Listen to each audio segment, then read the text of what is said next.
Di sini kami dari kelompok 2 ingin memaparkan makalah kita yang berjudul Transformasi Fasa dalam Material Logam, Mekanisme Nukleasi, Supercooling, dan Laju Transformasi. Di sini kita akan memperkenalkan anggota kami terlebih dahulu, dimulai dari Saiful. Perkenalkan, saya Saiful Hidayat dengan NIM H1E025054. Perkenalkan, saya Sahadatun Nafisa dengan NIM H1E025060. Perkenalkan, saya Alfa Doko dengan NIM H1E025063. Perkenalkan, saya Elsa Lutfi dengan NIM H1E025071. Perkenalkan, nama saya Alia Levia Putri dengan NIM H1E025075. Perkenalkan, saya Zaidan Izzati Putra, NIM H1E025078. Perkenalkan, saya Anissa Nabila Ardiansyah dengan NIM H1E025100. Dan di sini saya akan membacakan abstrak terlebih dahulu. Jadi, transformasi fasa itu merupakan proses perubahan suatu fasa menjadi fasa lain yang terjadi akibat perubahan kondisi termodinamika, seperti temperatur dan komposisi material. Nah, proses ini juga berperan penting dalam menentukan mikrostruktur serta sifat mekanik logam. Nama kali ini membahas transformasi fasa pada paduan logam ferus dan non-ferus, seperti konsep supercooling, mekanisme nukleasi, serta faktor-faktor yang mempengaruhi laju transformasi fasa. Nah, dengan memahami mekanisme tersebut, supercooling, transformasi fasa, dan laju transformasi, pengendalian mikrostruktur material dapat dilakukan secara lebih efektif untuk memperoleh sifat mekanik yang sesuai dengan kebutuhan aplikasi teknik. Mungkin pendahuluan dan latar belakang bisa dijelaskan oleh teman saya. Jadi, saya akan menjelaskan bab 1 pendahuluan. Yang pertama, latar belakang. Di antara semua material teknik yang digunakan di berbagai sektor industri, seperti industri manufaktur, otomotif, konstruksi, dan kedirgantaraan, paduan logam dianggap sebagai pilihan utama 3. Tingkat penggunaannya tidak dapat dipisahkan dari kemungkinan untuk merekayasa paduan logam dengan kombinasi sifat mekanik, fisik, dan kimia yang disesuaikan untuk aplikasi tertentu. Secara garis besar, logam diklasifikasikan menjadi 2 kategori besar, yaitu panduan ferus seperti baja dan besi tuang, serta panduan non-ferus dengan bobot relatif rendah, duktilitas rendah, dan ketahanan korosi yang sangat baik, yang sesuai untuk aplikasi dalam kondisi magnetik atau termal yang tinggi, seperti panduan aluminium tembaga, atau seperti panduan titanium magnesium. Selain komposisi kimia, transformasi fasa yang terjadi selama proses pemanasan dan pendinginan menyesuaikan sifat akhir suatu panduan logam berdasarkan perubahan suhu yang ekstrim, pertukaran energi, sehingga termasuk fenomena pendinginan lanjut, supercooling, serta laju transformasi yang menentukan struktur mikro yang dihasilkan. Selain kinetika yang bersifat spekulatif, proses yang mengendalikan struktur mikro langsung dan sifat mekanik seperti proses fabrikasi, misalnya pembentukan, pengecoran, metalurgi serbuk, dan pengelasan, dan perlakuan panas seperti perlakuan panas pada baja atau pengerasan presipitasi juga berperan signifikan dalam menentukan jenis material yang akan dicapai. Oleh karena itu, pemahaman menyeluruh terhadap semua aspek di atas merupakan prasyarat bagi para profesional teknik industri untuk bekerja secara kompeten dan tepat dalam membuat keputusan mengenai material dan proses manufaktur yang sesuai untuk dipilih. Yang kedua, rumusan masalah. Rumusan masalah dalam makalah ini adalah sebagai berikut. Yang pertama, bagaimana transformasi fasa terjadi pada panduan logam ferus dan non-ferus, serta bagaimana pengaruhnya terhadap mikrostruktur dan sifat mekanik material. Yang kedua, apa yang dimaksud dengan supercooling dan bagaimana mekanisme nukleasi serta pengaruhnya terhadap mikrostruktur dan sifat mekanik panduan logam. Yang ketiga, faktor-faktor apa saja yang memengaruhi laju transformasi fasa dan bagaimana keterkaitan antara temperatur, difusi atom, serta tingkat supercooling terhadap kecepatan transformasi tersebut. Yang keempat, bagaimana hubungan antara proses nukleasi dan pertumbuhan, growth, dalam menentukan pembentukan mikrostruktur selama transformasi fasa pada logam. Yang kelima, bagaimana kurva laju transformasi menggambarkan hubungan antara fraksi transformasi dan waktu serta penggunaannya dalam memahami kinetika transformasi fasa. Baik, selanjutnya yaitu ada tujuan penulisan. Tujuan dibuatnya makalah ini yaitu sebagai berikut. Yang pertama, untuk menjelaskan terkait konsep transformasi fasa yang dapat terjadi pada berbagai jenis logam, baik logam ferros maupun non-ferros. Yang kedua yaitu memahami mekanisme dalam transformasi fasa yang berlangsung pada material sebagai akibat dari perubahan temperatur maupun kondisi pada lingkungan sekitarnya. Yang ketiga yaitu untuk menjelaskan pengertian serta peranan supercooling dalam proses transformasi fasa yang terjadi pada logam. Yang keempat, menganalisis berbagai faktor yang dapat mempengaruhi laju transformasi fasa, diantaranya yaitu seperti temperatur, proses difusi atom, dan juga tingkat supercooling yang terjadi. Yang kelima yaitu mengetahui hubungan antara transformasi fasa dengan perubahan mikrostruktur, serta sifat mekanik material seperti kekuatan, kekerasan, dan juga ketahanannya terhadap korosi. Selanjutnya itu ada manfaat. Manfaat yang diharapkan dari penyusunan makalah ini yaitu yang pertama, menambah wawasan serta pemahaman yang lebih mendalam mengenai transformasi fasa pada sebuah logam, fenomena supercooling, dan juga laju transformasi dalam kajian ilmu material. Yang kedua, memberikan gambaran mengenai peran transformasi fasa dalam upaya meningkatkan kualitas, kekuatan, serta umur pakai suatu material yang digunakan di berbagai bidang industri, diantaranya yaitu seperti otomotif, konstruksi, maupun dirgantara. Yang ketiga, memberikan pemahaman tentang pentingnya pengendalian transformasi fasa agar sifat-sifat material yang diperoleh dapat sesuai dengan kebutuhan dan tuntunan aplikasinya. Yang kelima, dapat menjadi landasan awal untuk mempelajari lebih dalam mengenai perlakuan panas, rekayasa material, serta pengembangan paduan logam yang mampu menghadirkan performa lebih baik dan juga optimal.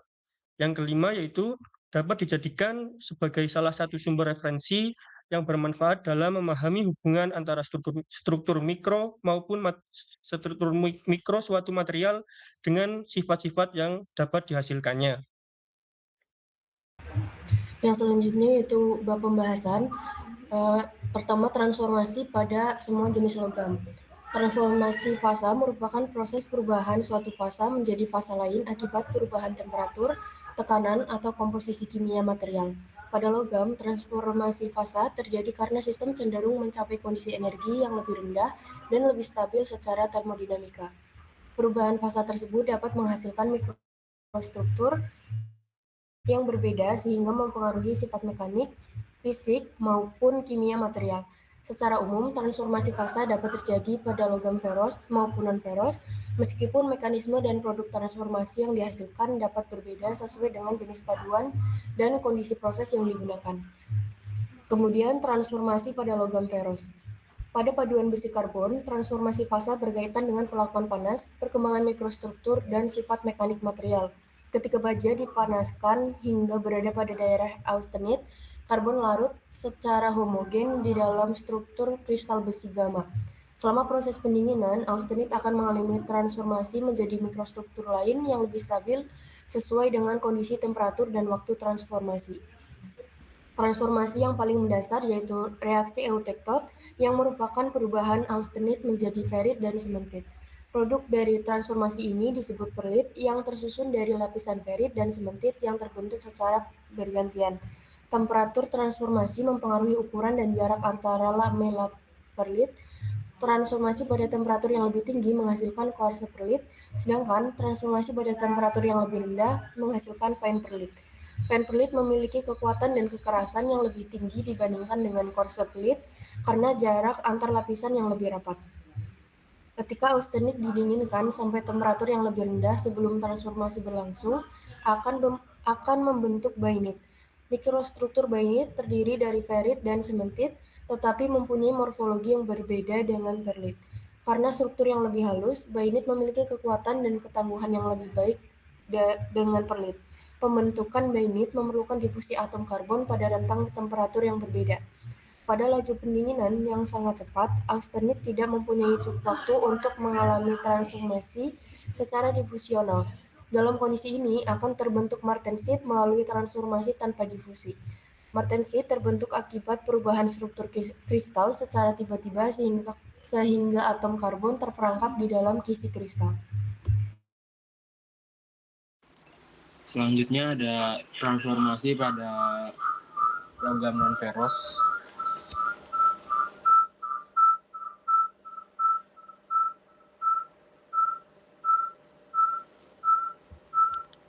Pada paduan aluminium seri 7X seperti Al, Zn, Mg, Cu, transformasi terjadi selama proses perlakuan panas dan penuaan aging.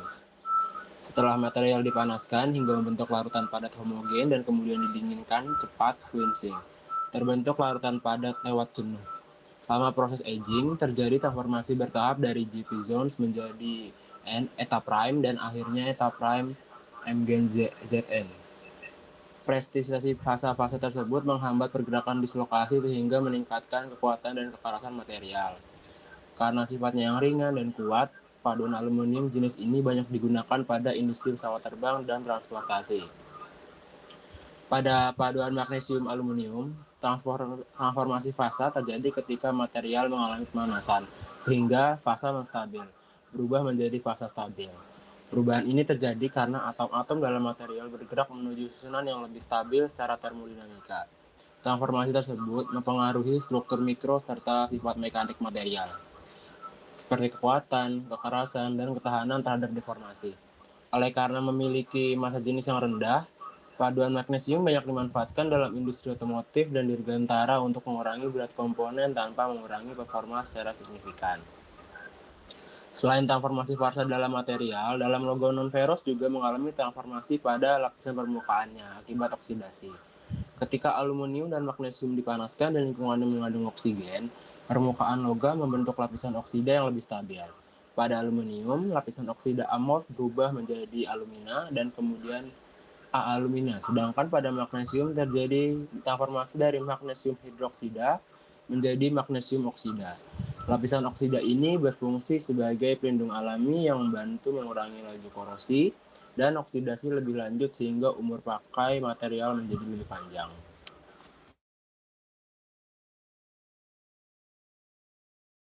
Oke, lanjut ke yang kedua, yaitu adalah supercooling.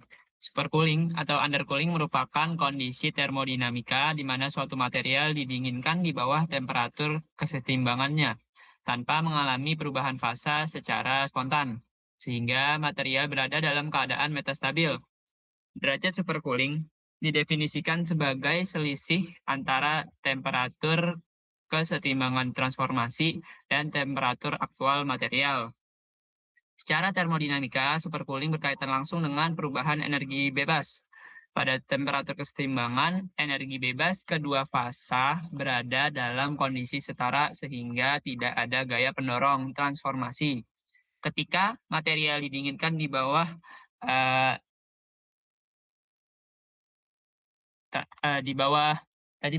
coba ke atas, saya lupa. Di bawah temperatur kesetimbangan, energi bebas fasa baru menjadi lebih rendah dari fasa asal, sehingga muncul selisih energi bebas volume yang mendorong terjadinya transformasi. Semakin besar derajat supercooling, semakin besar pula gaya pendorong tersebut. Selanjutnya, mekanisme nukleasi pada kondisi supercooling. Transformasi fasa diawali oleh proses nukleasi, yaitu terbentuknya inti fasa baru di dalam material. Menurut teori nukleasi klasik, pembentukan inti melibatkan kompetisi antara energi bebas volume yang bersifat negatif dan energi antarmuka yang bersifat positif. Keseimbangan keduanya menghasilkan ukuran inti kritis yang lebih kecil akan larut kembali, sedangkan yang melampaui akan tumbuh secara spontan. Peningkatan derajat supercooling menurunkan nilai R sehingga energi aktivasi kritis yang dibutuhkan, sehingga laju nukleasi meningkat signifikan. Berdasarkan mekanismenya, nukleasi dibedakan menjadi nukleasi homogen dan heterogen. Nukleasi homogen terjadi secara acak di seluruh material dan memerlukan supercooling yang sangat besar. Sebaliknya, nukleasi heterogen berlangsung pada tapak yang telah ada seperti batas butir, permukaan inklusi, atau dinding cetakan. Karena tapak-tapak ini mengurangi energi antarmuka efektif Nukleasi heterogen dapat terjadi pada supercooling yang jauh lebih kecil dan merupakan mekanisme dominan pada proses pengecoran dan perlakuan panas logam industri. Kemudian, pengaruh supercooling terhadap mikrostruktur dan sifat mekanik. Pada sistem baja, derajat supercooling terhadap temperatur eutoktoid menentukan produk transformasi yang dihasilkan. Supercooling kecil menghasilkan coarse perlite, supercooling sedang menghasilkan fine perlite, supercooling lebih besar menghasilkan bainite, dan pada laju pendinginan yang sangat cepat terbentuk martensit melalui mekanisme transformasi tanpa difusi, karena atom karbon terperangkap dalam kisi kristal yang terdistorsi. Pada logam non-ferrous seperti paduan aluminium, besarnya supercooling saat proses quenching menentukan tingkat kejenuhan larutan padat yang terbentuk. Supercooling yang lebih besar menghasilkan larutan padat lewat jenuh dengan konsentrasi solid lebih tinggi, yang berpotensi menghasilkan presipitasi lebih halus dan merata selama proses aging, sehingga kekuatan serta kekerasan material meningkat secara lebih optimal. Selanjutnya, yang ketiga itu mengenai laju transformasi. Laju transformasi merupakan kecepatan perubahan suatu fasa menjadi fasa lain dalam material sebagai akibat perubahan kondisi termodinamika seperti temperatur, tekanan, maupun komposisi kimia. Dalam ilmu material, laju transformasi sangat penting karena transformasi fasa tidak hanya menentukan jenis mikrostruktur yang terbentuk, tetapi juga mempengaruhi sifat mekanik, fisik, dan juga kimia suatu material. Oleh karena itu, pengendalian laju transformasi sering diterapkan dalam berbagai proses rekayasa material, terutama dalam perlakuan panas atau heat treatment baja dan paduan logam lainnya. Transformasi fasa pada logam berlangsung melalui dua tahapan utama, yaitu ada nuklease atau nucleation dan pertumbuhan atau growth. Nukleasi merupakan proses terbentuknya inti-inti fasa baru yang berukuran sangat kecil di dalam material. Inti tersebut kemudian tumbuh melalui perpindahan atom dari fasa awal menuju fasa baru sebagai sebagian atau seluruh material mengalami transformasi. Kecepatan transformasi ini juga sangat dipengaruhi oleh jumlah inti yang terbentuk dan laju pertumbuhannya. Apabila laju nukleasi dan pertumbuhan berlangsung tinggi, maka transformasi akan selesai dalam waktu yang relatif lebih cepat. Begitupun sebaliknya. Lalu ada beberapa faktor yang mempengaruhi laju transformasi, seperti ada temperatur, difusi atom, laju nukleasi, laju pertumbuhan, dan tingkat supercooling atau undercooling. Faktor-faktor tersebut menentukan seberapa cepat suatu fasa terbentuk dan berkembang di dalam material. Temperatur itu merupakan faktor utama yang mempengaruhi dari laju transformasi. Pada temperatur yang tinggi, atom-atom memiliki energi yang cukup untuk bergerak sehingga proses difusi berlangsung lebih cepat. Namun pada kondisi ini, gaya pendorong transformasi relatif kecil sehingga sistem berada dekat dengan kondisi kesetimbangan. Hal ini mengakibatkan pembentukan fasa inti baru atau nukleasi cenderung berlangsung lambat. Begitupun terjadi sebaliknya ketika temperatur lebih rendah. Oleh karena itu, terdapat temperatur tertentu yang menghasilkan laju transformasi maksimum karena laju nukleasi dan laju pertumbuhan berada pada kondisi yang optimal. Difusi atom juga berpengaruh terhadap transformasi fasa. Sebagian besar transformasi pada logam memerlukan perpindahan atom dari posisi semula menuju susunan kristal yang baru. Semakin tinggi laju difusi atom, semakin cepat proses pertumbuhan fasa baru dapat berlangsung. Sebaliknya, apabila difusi berlangsung lambat, maka transformasi memerlukan waktu yang lebih lama meskipun jumlah yang inti yang terbentuk cukup banyak.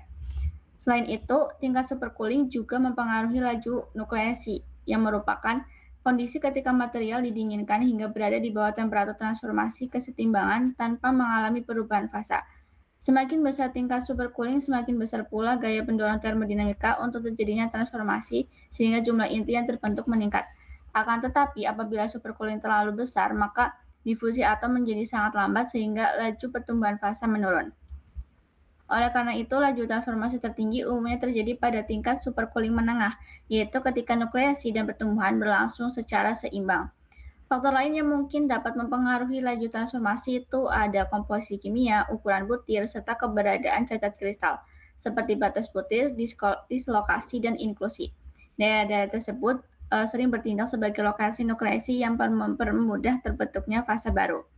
Selanjutnya, laju transformasi itu memiliki kurva di mana itu menggambarkan hubungan antara fraksi transformasi dan waktu pada temperatur yang konstan dan dapat digambarkan dengan kurva berbentuk S atau sigmoid curve yang ditunjukkan pada gambar di bawahnya. Nah, gambar tersebut menunjukkan bahwa temperatur dan waktu itu memiliki hubungan dalam laju transformasi. Pada tahap awal, laju transformasi berlangsung lambat karena proses masih didominasi oleh pembentukan inti-inti baru. Jumlah inti yang terbentuk masih sedikit sehingga fraksi material mengalami transformasi juga masih rendah. Setelah inti mulai terbentuk dalam jumlah yang cukup, proses memasuki tahap pertumbuhan atau growth, yaitu ketika inti-inti tersebut berkembang menjadi fase baru. Pada tahap ini, transformasi meningkat dengan cepat sehingga kurva menjadi lebih curam ke atas. Kemudian ketika sebagian besar material telah berubah menjadi fase baru, ruang tersedia untuk pertumbuhan semakin berkurang. Akibatnya laju transformasi kembali menurun hingga akhirnya mendekati kondisi transformasi sempurna. Bentuk kurva tersebut ini sering dijumpai pada berbagai transformasi fase dalam keadaan padat. Nah, pada gambar yang telah di waktu yang diperlukan untuk mencapai fraksi transformasi sebesar 50%. Menurut Kalister 2007, nilai T 0,5 sering digunakan sebagai ukuran laju transformasi. Semakin kecil nilainya, semakin cepat pula transformasi berlangsung. Secara matematis, laju transformasi dapat dinyatakan sebagai kebalikan dari waktu yang diperlukan untuk mencapai 50% dari transformasi.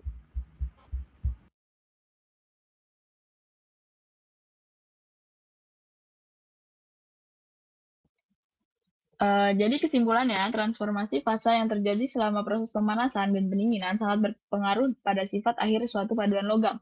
Seperti pada logam ferus, pemanasan dan pendinginan pada logam ferus atau besi karbon menghasilkan fasa yang berbeda-beda dan sifat mekanik yang berbeda-beda. Misalnya, pada proses pemanasan yang sudah mencapai daerah austenit, lalu selama pendinginan austenit bertransformasi menjadi struktur yang lebih stabil, yaitu pada fasa perlit. Sedangkan untuk logam non-ferus seperti aluminium dan magnesium juga meningkatkan kekuatan melalui proses pelakuan panas dan penuaan. Pada konsep supercooling, kondisi di mana material didinginkan tanpa terjadinya perubahan fasa spontan, transformasi pada supercooling terjadi karena besarnya derajat supercooling dan besarnya selisih energi bebas atau Gibbs.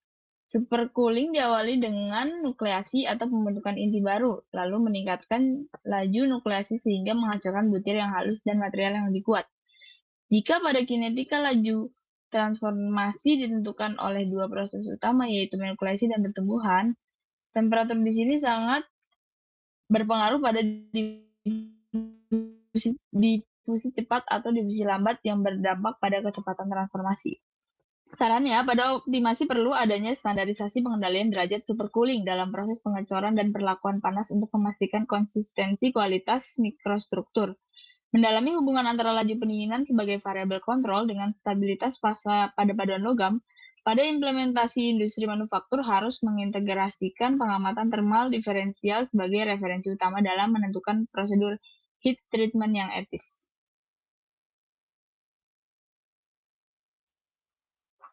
Mungkin cukup pemaparan makalah dari kelompok 2. Sekian dari kami. Wassalamualaikum warahmatullahi wabarakatuh.